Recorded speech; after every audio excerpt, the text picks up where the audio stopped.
ที่แฟงคูเปอร์ให้มาที่เปาที่แฟงตัดเข้ามาที่อนุสักให้มาการยิงได้ด้วยลูกนี้ยังมัวยิงแทงมาที่คูเปอร์เข้ามือผู้ชาประตูทางด้านสลามาติน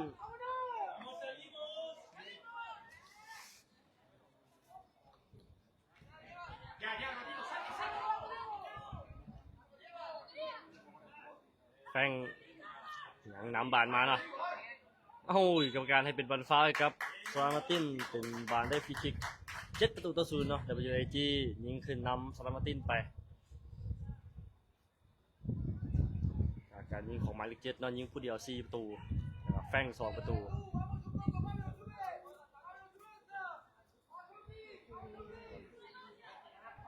บอลเนาะ1ประตูหยิบบนเหตุใจกันนะว่าเป็นบอลหรือเป็นผู้ใดเนาะหยิบประตู1ประตูที่7เราเอาหัวมุ่งเข้าไปขึ้นมาที่หน้าประตูของด้าน WAG ยังประพันธ์ผู้เล่นของ WAG เชียร์ขึ้นหน้ามายังประพันธ์ยังอยู่ที่เบื้องซ้ายออกมาทางเลนกลางบัดดี้แฟงแทงมาที่อันซักทันบอลลูกนี้ผู้จับประตูออกมาสกัดไว้ทันเนาะวันที่ปอแทงมาที่อันซักหลอกจังหวะหนึ่งไตอัดแฟงยังบอทันมาดูที่หมายเลข14เปาเข้าซ้ายเปายิงเองดูดิเข้ามือผู้ชาประตู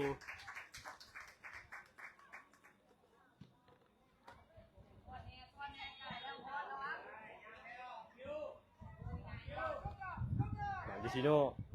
ดึงไว้จังหวะหนึ่งมาที่กล้องหันมาแฟงเงียงจะให้เจ๊บ่ให้จะให้เข้าในถึกดักไว้ยังเอาบานขึ้นมาได้เนาะสำหรับแฟงมาที่คูเปอร์มาที่6ให้ออกมาที่คิวมาเลข15ฮักเข้าหัวยังมาที่อารุซักปั่นโค้งเป็นประตูยิงนิ่มๆเข้าไปเนาะอารุซักกับตันทีมเดียนจากเอกราชนะเป็นกัปตันทีมWAGได้ประตูที่8จากการยิงของหมายเลข10นุซักมีไรคุณ8-0นะ WAG ขึ้นนำซีรีส์สลามาตินไป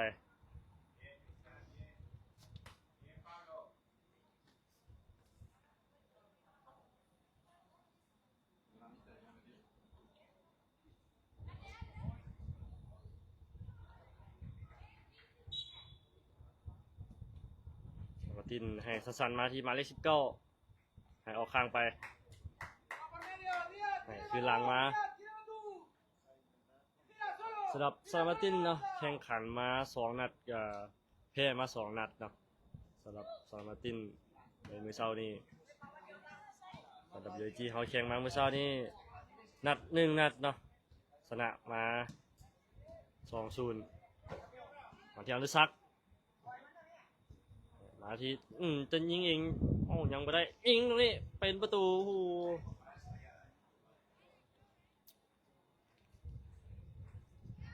WAG ได้ประตูที่9จากการยิงของแฟงเนาะหมายเลข8 9-0เนาะ WAG คือนำสลามาตินไป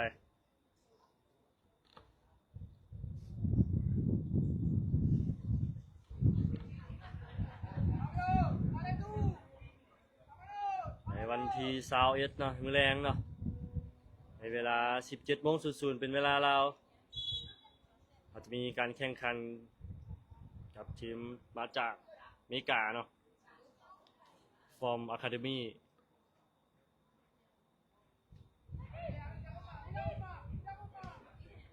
ออกมาทางด้านขวาจับยาวเกินไปอยู่ที่เปาให้เข้ากลางมาแฟงมาที่คิวเข้ามาที่เลนกลางให้มาที่อนุสักให้มาจะมาเลข15คิวมาที่ไอคัมยิงเองดูนี่ตับคานโฟงมาคูเปอร์ยังนำบาดได้บ่ยังบ่ทันผู้เล่นของทางด้าน สลามาตินเนาะ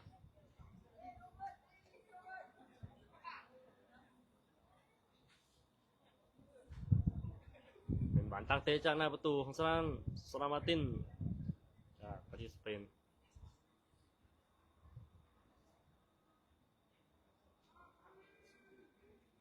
สำหรับรายการนี้เนาะมีทีมเข้าร่วม94ทีมทั่วโลกเนาะ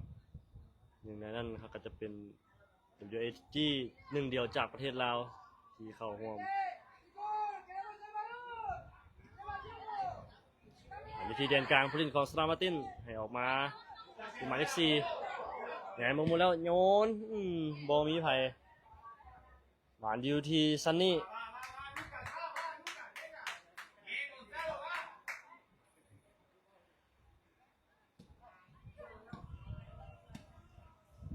ออกมาทีด้านซ้าย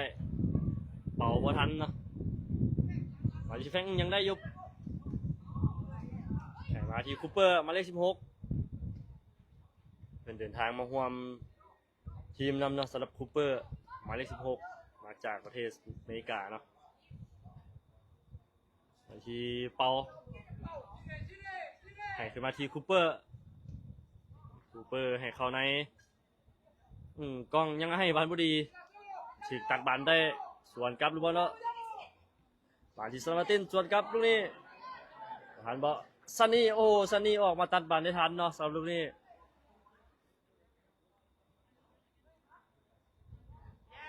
ให้เข้ากลางมาที่คูเปอร์กลับขึ้นหลังไปที่โน่มาอีกเทื่อนึงที่กล้องออกมาที่แฟงแลกใส่ตัดเข้าในให้มาที่คูเปอร์หมายเลข16คูเปอร์ยังไปบ่ได้ให้มาที่กล้องเขาในอัลซักจะให้กับหมายเลข15คิว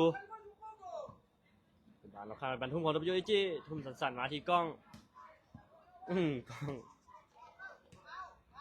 สะดุดเนาะมาที่คูเปอร์ให้ขึ้นล่างไปออกไปทางด้านขวาไอคำจะให้เข้าในติดผู้เล่นของสลามาตินเชียร์ออกข้างไปเป็นบันทุ่มของ WHG 9 ประตูต่อ 0เนาะสำหรับ WHG คือนำสลามาตินไป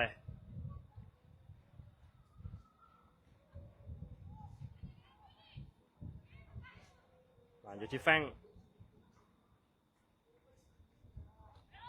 สักขึ้นมาที่แฟงตัดเข่าในที่หมายเลข11คิวหักเข่าซ้ายยังโบยิงมาที่แฟงขึ้นมาที่คูเปอร์ให้สั้นๆมาคิวออกมาทางด้านซ้ายเป่าหมุนจังหวะนึงเป่ายิงเองลูกนี้ออกหลังไป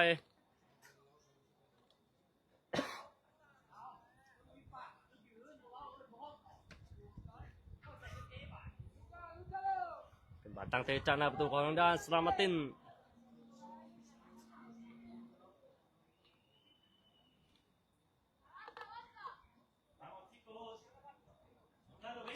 เตะยาวขึ้นมายังบอลผ่านเป่า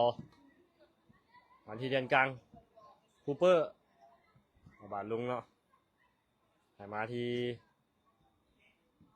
พอสให้ขึ้นหน้าไป1-2ไปได้บอลลูกนี้ยังทันไอคำจะตบเข้าในยังได้อยู่ให้มาที่คิว11ให้มาที่แถว2โนยิงเองลูกนี้เข้ามือผู้รักษาประตูสลามาตินคอยเกินไปนะสำหรับโนยิงลูกนี้ให้สั้นๆมาบานอันดุซักตัดบานได้เสียจังหวะไปเนาะอันเดอร์ซักมาที่แฟงกลางมาคูเปอร์กลับขึ้นหลังมาที่กล้องออกมาที่บังซ้ายหมายเลข14เป่าให้เข้ากลางคิวแทงมาที่เป่าแฟ แฟงทันวันนี้ขัดแบ็คเข้ามายังบ่ผ่านมือผู้สาประตูสลาวัตติน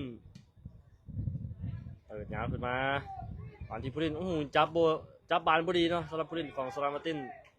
มาที่เดือนกลางกล้องมาที่5ให้มาที่คิวมาที่15ให้มา14เป่า1-2กับแฟง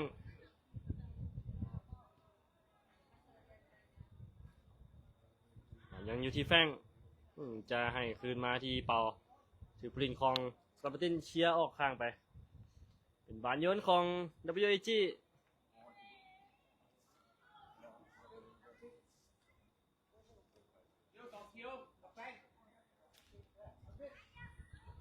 ตอนนี้ครับสาขาของเขากำลังจะมีการเปลี่ยนตัวนักกีฬาเนาะ6-9-13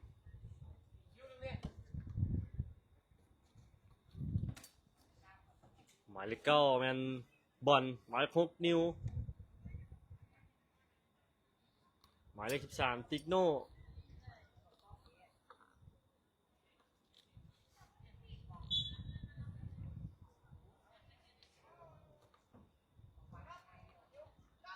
ดูทีนิวหมายเลข6พอดออกไปทางด้านขวาไอ้คำดีดมา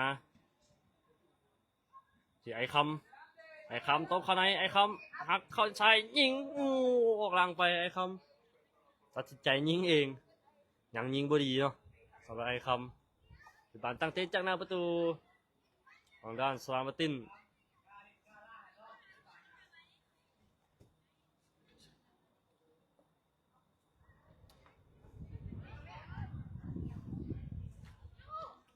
บานอยู่ที่ผู้ลินของสลาวัตตินเปิดยาวขึ้นไปหน้าโบพานโนบานที่เปาให้มาที่นิวเปลี่ยนฝากออกไปที่ไอ้คำ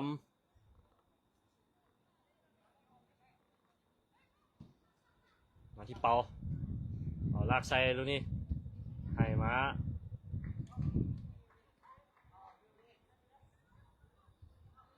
เป่าอีกทีหนึ่งให้ออกไปทางด้านขวาบอ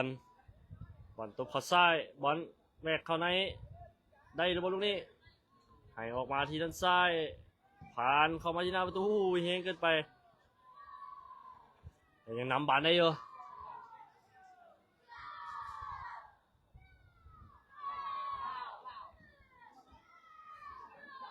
มาที่บอลยังเรียกหน้าประตูให้มาที่อดิศักดิ์ปั้นเข้ามือผู้สาประตู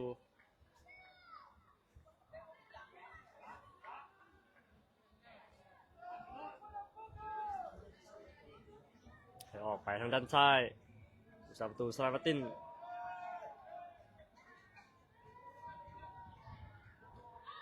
คืนหลังมาที่กองหลังสลาวัตตินมาที่หมายเลข4เอาบาลลงโง่ยาวขึ้นมาบอทันเนาะโนดักได้ให้ขอบกลางมานิวคูเปอร์แทงมาที่หมายเลข15ให้ออกไป14เป่าเป็นบอลยาวซัก1-2เป่าตบเข้าในเป่ายิงเองต่อข้างประตูไป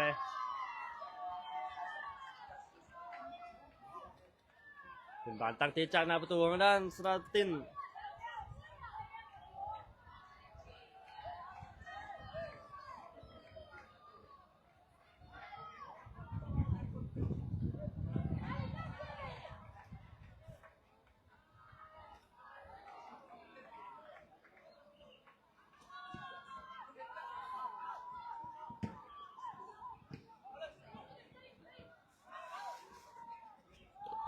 ทีนิวกล้องเข้าในอนุสักเทงโบพานผู้ลินสลับตินเชียร์ออกมายังเก็บได้อยู่ถีกตัดบานมาได้เป็นบานออกข้างไปเป็นบานทุ่มของสลับติน0-0ยูเอจีขึ้นนำสลับติน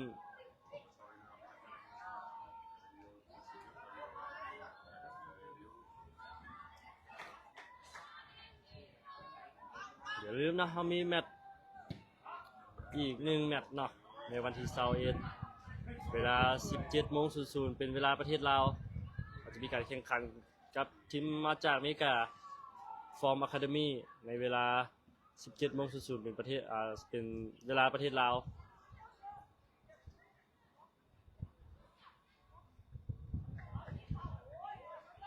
มาทีโน่หมายเลข4ยิงเองนายเกินไปผู้สาประตูหับเข่ามือไปยาวขึ้นมา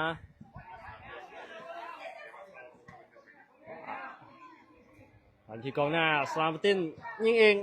เข้ามือของซันนี่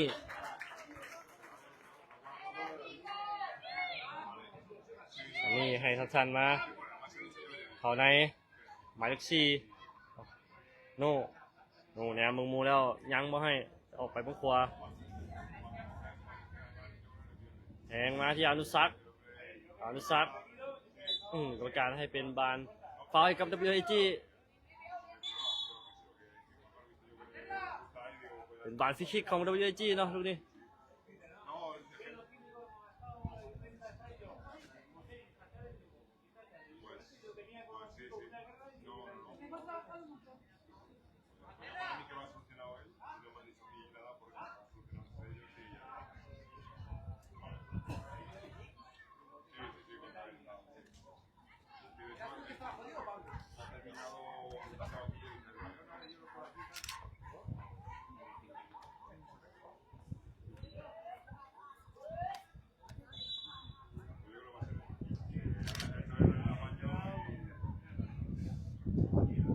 เข้ามาเป็นบานออกหลังไปมีอย่างเกิดขึ้นเป็นบานตั้งเตะจากหน้าประตูของด้านสลาวัตตินครับ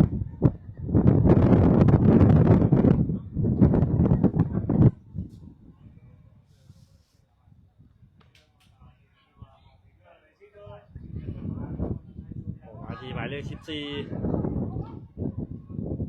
เข้าไปหน้าประตูคูเปอร์มาถึงเดินกลางมาที่อนุสักดิ์หุ้ยควยให้มาที่กล้องยิงเองเรื่องนี้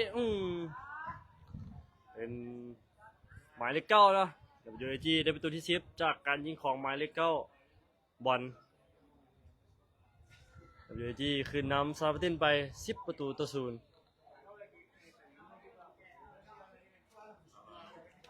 จากการยิงของหมายเลข9